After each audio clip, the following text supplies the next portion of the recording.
James Turner and his young son Ethan paddled across the shimmering lake that summer morning, unaware their peaceful canoe trip would unravel into a 12-year mystery that would shatter Laura's world and reveal a heartbreaking truth no one ever imagined. James Turner always looked forward to summer weekends by the lake. He believed those quiet mornings on the water were the best way to escape the pressures of work and life.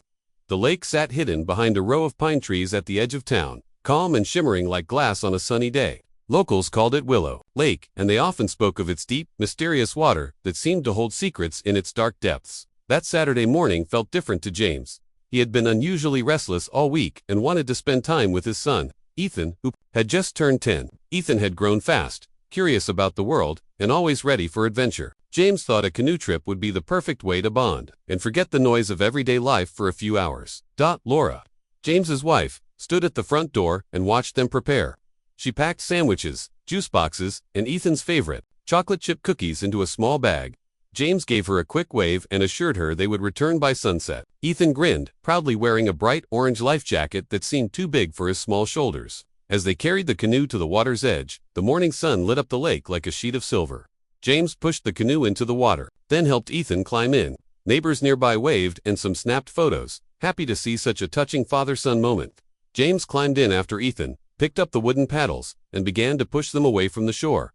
The water was cold and clear, reflecting the clouds above like a perfect mirror. Birds flew low, skimming the surface, and dragonflies zipped past their heads. Ethan dipped his fingers into the water, giggling as droplets splashed onto his face. James felt a sense of pride watching his son's excitement. As they paddled farther, the shore behind them slowly disappeared, replaced by thick trees and shadows. The lake became deeper and darker, but James didn't feel afraid. In fact, he felt free, as though all his worries had been left behind on the shore. They stopped paddling to listen to the silence, broken only by gentle ripples and the echo of distant birds. James pointed to a small island at the center of the lake. It was overgrown and looked untouched by humans. He had always wanted to explore it but never found the right moment. Today felt right. Ethan's eyes widened as he saw the island getting closer.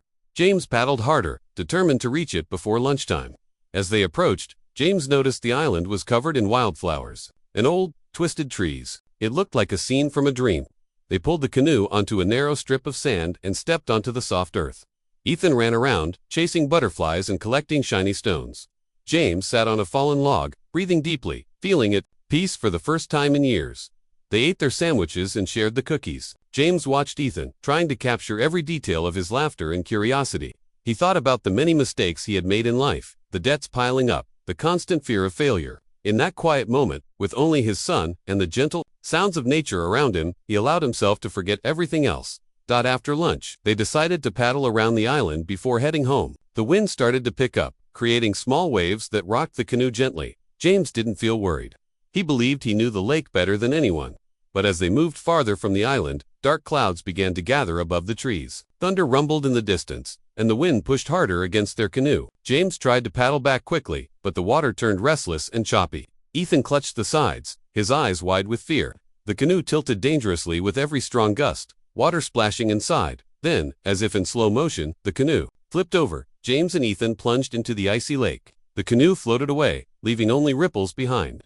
From the shore, nobody saw what happened. By nightfall, when Laura waited on the porch with dinner ready, the lake had already swallowed their secret, leaving her staring into the dark, empty road. Unaware that her world had changed forever, Laura stood at the kitchen window every evening, staring at the path that led to the lake, hoping to see James and Ethan walk up the driveway. Days turned into weeks, and the pain grew heavier in her chest. After the search teams declared the two missing and presumed drowned, Laura's home turned into a hollow shell. The sounds of laughter and footsteps disappeared, replaced by the ticking of the old clock and the groaning of the wooden floors. At night, neighbors tried to comfort her, dropping off casseroles and flowers, but nothing could fill the emptiness that swallowed her whole. Laura often found herself wandering through Ethan's room, touching his toys and hugging his small pillow, inhaling the scent that still lingered. She placed fresh flowers next to James's tools in the garage, unable to throw anything away. Each item held a memory that she wasn't ready to release. Sometimes she would hear phantom giggles or imagine footsteps running down the hallway. She would rush to the doorway, heart pounding, only to find silence staring back at her on Ethan's birthday.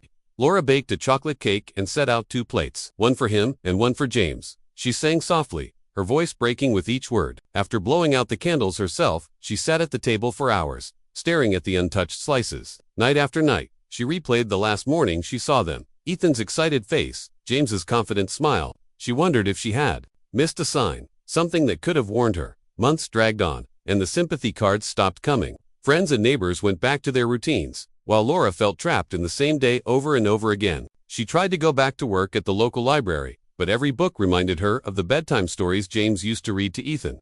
She would sit behind the counter, staring at the door, hoping they might walk in, smiling and apologizing for being late. But that day never came. Then, a year after the disappearance, Laura received the first letter. It came in a plain white envelope with no return address. Inside was a single sentence: "You don't know the whole story." Her hands trembled. As she read it again and again, her mind spinning with possibilities. Was it a cruel joke, a mistake, or was someone trying to tell her the truth? She took the letter to the police, but they dismissed it as a prank from someone sick enough to play with a grieving widow. Laura tried to ignore it, but she couldn't. Every time she closed her eyes, she saw James and Ethan in the canoe, reaching out for her. She felt as if the letter had opened a locked door in her mind, and now, shadows crept in. 2 months later, another letter arrived. This one said, "They didn't drown." Her heart raced as she collapsed to the floor. The words, echoing in her mind like a chant, she read it over and over until the paper wrinkled under her fingers. She started to look at old photos and news articles again, searching for clues she might have missed. Laura hired private investigators, spending money she didn't have. She visited the lake almost every day, standing on the shore and calling out into the wind. Some days, she screamed their names until her voice cracked. Strangers looked at her with pity, thinking she had lost her mind. Friends stopped visiting because they couldn't bear to watch her unravel. Her sleep turned restless, haunted by dreams of James and Ethan knocking on the window, dripping wet and begging her to find them.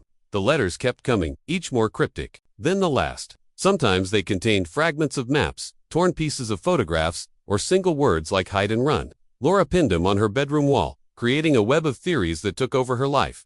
12 years crawled by. Her hair turned gray and her eyes lost their shine, but she never gave up. The final letter arrived on a cold morning, heavier than the others. It contained coordinates and the words "Find us." Laura's heart pounded harder than it had in years. She packed a small bag, took a deep breath, and stepped out the door, her feet carrying her toward a truth she had been chasing for over a decade. Laura followed the coordinates through thick forest, the cold morning air stinging her face as she moved deeper into the trees. Each step felt like stepping further into a dream, her heart hammering against her ribs. Fallen branches cracked beneath her boots, and tangled roots reached up as if trying to hold her back. The forest seemed endless, the sky hidden by a net of dark branches overhead. She kept glancing at the piece of paper in her hand, checking and rechecking the numbers, afraid that one wrong turn might erase all hope forever. The trail grew narrower and steeper, and Laura's breath came in shallow gasps. She had grown older, her body weaker, but something stronger than exhaustion pushed her forward. The ground turned muddy and slippery, and she grabbed trees to keep from falling. As she climbed over a moss-covered rock, she finally saw it. Small, weather-beaten cabin, half hidden by overgrown bushes and wild ivy. The roof sagged under layers of dead leaves, and the wooden steps were cracked and green with mold. Laura stood frozen, her fingers trembling around the note. This place felt alive and haunted at the same time, like it was holding its breath, waiting for her. She approached slowly, her eyes scanning every inch. The door was slightly ajar, creaking softly as the wind pushed against it. She hesitated, then reached out and pushed it open. Inside, the air smelled of damp earth and old wood. Dust floated in the dim light like tiny ghosts. Laura's eyes adjusted slowly, revealing a small table with 2 rusty metal chairs. An old lantern sat in the corner, covered in cobwebs. The walls were lined with shelves holding empty cans, faded jars, and random tools. Each object felt like a piece of a puzzle she had been trying to solve for 12 long years. She took cautious steps further in and saw a small bed against the back wall, the blanket rumpled as if someone had just left it. Next to it, there was a pile of children's drawings. Laura fell to her knees, her fingers trembling as she picked up a drawing of a boy standing beside a lake, holding a bright yellow sun above his head. Another drawing showed a small figure waving next to a canoe. Tears blurred her vision as she recognized Ethan's handwriting at the bottom of each page. Next to the drawings lay a worn-out stuffed dinosaur with a torn ear. Ethan's favorite toy. Laura clutched it to her chest, her body shaking with sobs. Near the corner of the cabin, she noticed a small wooden chest, its surface scratched and stained. She forced it open, finding James's old wristwatch and a faded photo of Ethan as a baby, his cheeks round and smiling. A sudden coldness crept into Laura's bones as she realized what this meant. This cabin wasn't just a hiding place. It had been a home there, secret world, away from her, away from everyone. She moved around the room, touching every surface, trying to absorb the lost years, the laughter, the fear, and the loneliness trapped in the walls.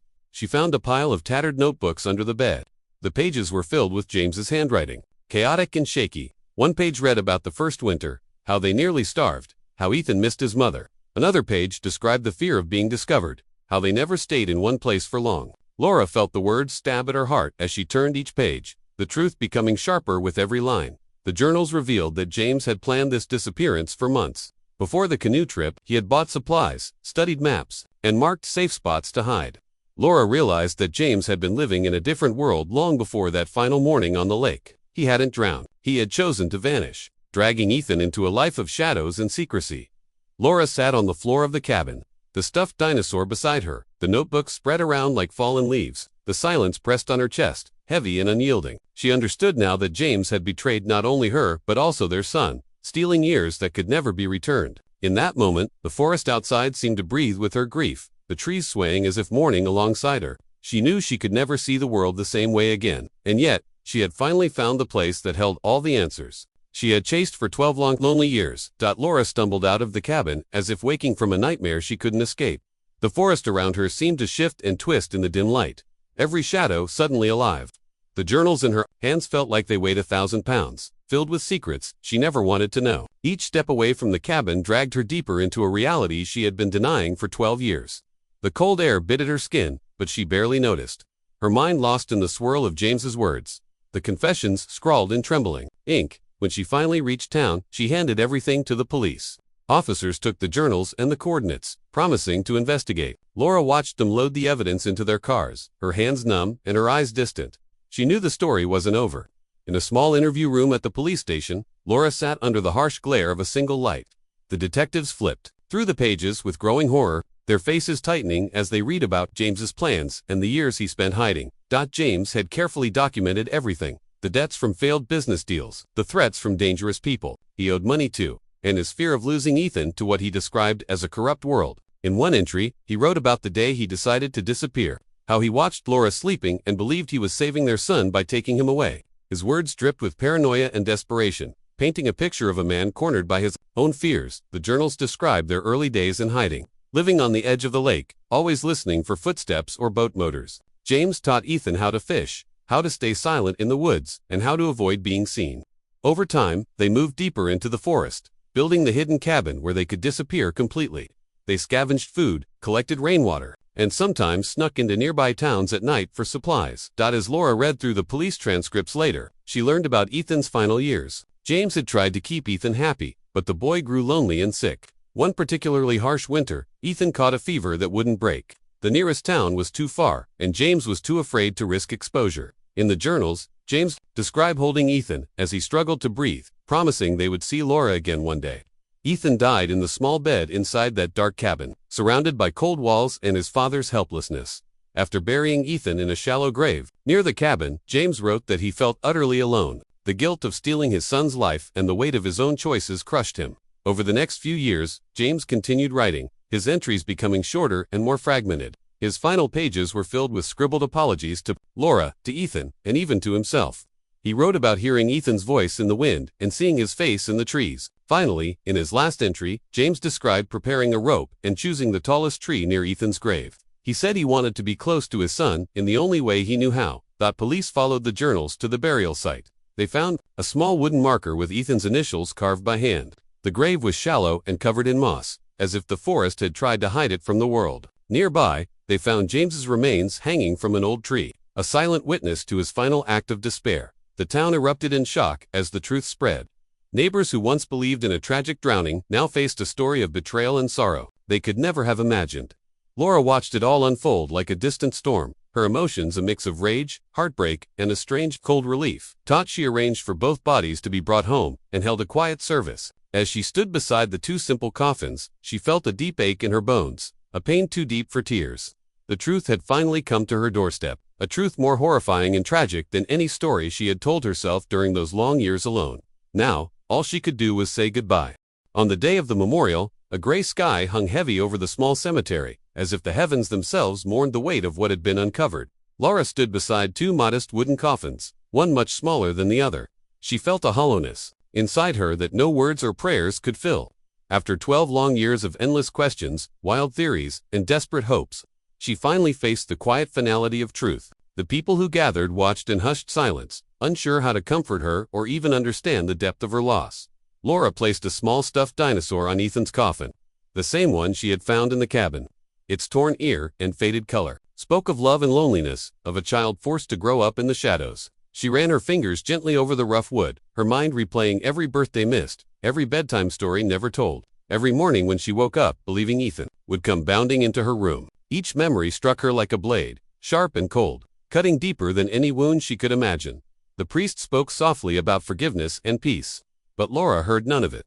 She stared at the coffins, seeing instead the smiling faces of James and Ethan on that bright morning by the lake. She thought of Ethan's small hands holding the paddle, of James's determined look as they set off, believing he was protecting his son from a world he no longer trusted. Now, all that remained were bones in the ground and pages in a journal stained with regret. When the service ended, the small crowd began to drift away, their whispers floating like ghosts in the damp air.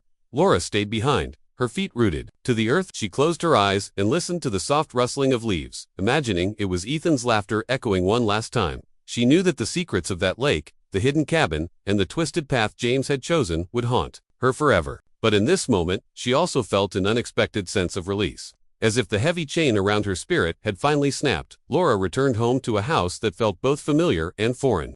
She moved through the rooms, slowly, touching the walls, the worn furniture, the framed photos on the shelves. Each object felt like a relic from a different life. One where she was a mother and a wife, where hope still lived in every corner. She sat at Ethan's old desk and traced the outlines of his crayon drawings, the ones he had made before that final trip. The colors had faded, but they glowed in her mind. Alive and warm. She opened the journals one last time, flipping through the chaotic scrawls and broken confessions. Part of her wanted to burn them, to erase James's desperate words and the painful truth they carried. But another part of her understood that these pages were the only bridge left to the lost years of her son. In the end, she decided to keep them locked away, not as a tribute to James's choices, but as a record of Ethan's stolen childhood, a story that deserved to be remembered even in its tragedy. In the following weeks, Laura began to walk by the lake again. At first, each visit felt like torture. The water's surface, a mirror reflecting every terrible possibility she had imagined during those 12 years. But gradually, she found comfort in the sound of the waves, in the way the light danced across the water at dawn. It became a place where she could speak to Ethan, tell him the stories he never got to hear, and whisper the love that had always burned fiercely in her heart. As summer came and the wildflowers bloomed around the shore, Laura planted a small garden near the water, filled with Ethan's favorite bright yellow daisies.